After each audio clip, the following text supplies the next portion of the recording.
भारत का बंटवारा एक चुभता हुआ प्रश्न रहा है। आज भी इसे लेकर सवाल होता है कि आखिर इसकी क्या जरूरत थी।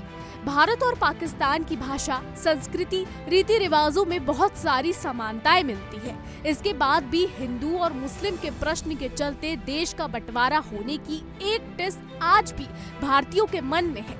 मोहम्मद अली जिन्ना को इस विभाजन का सबसे बड़ा कारक माना जाता है, तो वहीं सांप्रदायिकता का ज्वर भी इसकी वजह बना। लेकिन कई ऐसे नेता भी उस दौर में थे जिन्होंने देश के बंटवारे का विरोध किया था।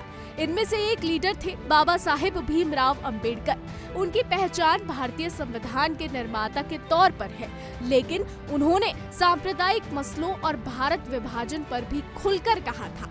दरअसल बाबा साहेब अम्बेडकर की पुस्तक पाकिस्तान अथवा भारत का विभाजन से हम बंटवारे के संदर्भ में उनके विचारों को जान सकते हैं। अम्बेडकर ने साफ कहा था कि जब कनाडा, स्विट्जरलैंड और जर्मनी जैसे देशों में अलग अलग संस्कृतियों और पहचान वाले लोग हैं और वो एक साथ रह सकते हैं, तो फिर भारत में ऐसा क्यों नहीं हो सकता।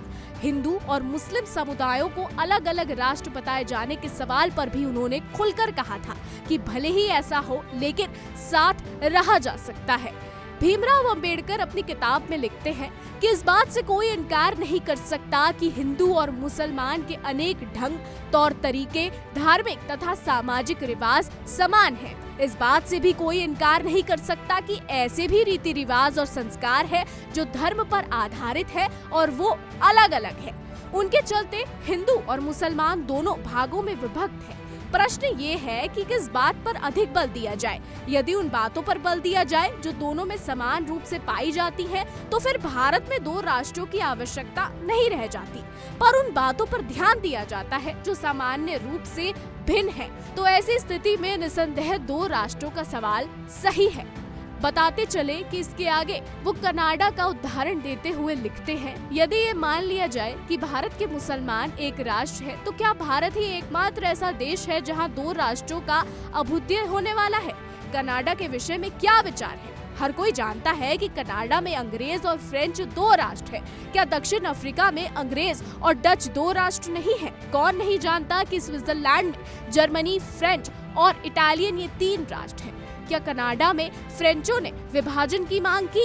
आपको बता दें कि भीमराव अंबेडकर ने उस दौरान उठी विभाजन की लहर और सांप्रदायिक राजनीति का तीखा विरोध किया था। उन्होंने इन देशों का उदाहरण देते हुए कहा था कि जब ये साथ रह सकते हैं, तो भारत में ऐसा क्यों नहीं हो सकता। आपको बताते चले कि अंबेडकर ने लिखा था कि कनाडा में फ्रेंच, दक्षिण अफ्रीका में अंग्रेजों और स्विट्जरलैंड में फ्रेंच और इटालियंस के उदाहरण के बाद ये प्रश्न उठता है कि भारत में आखिर ऐसा क्यों नहीं हो सकता। ये मानते हुए हिंदू और मुसलमान दो राष्ट्रों में विभाजित हैं, वो एक देश में एक संविधान के अंतर्गत क्यों नहीं रह सकते।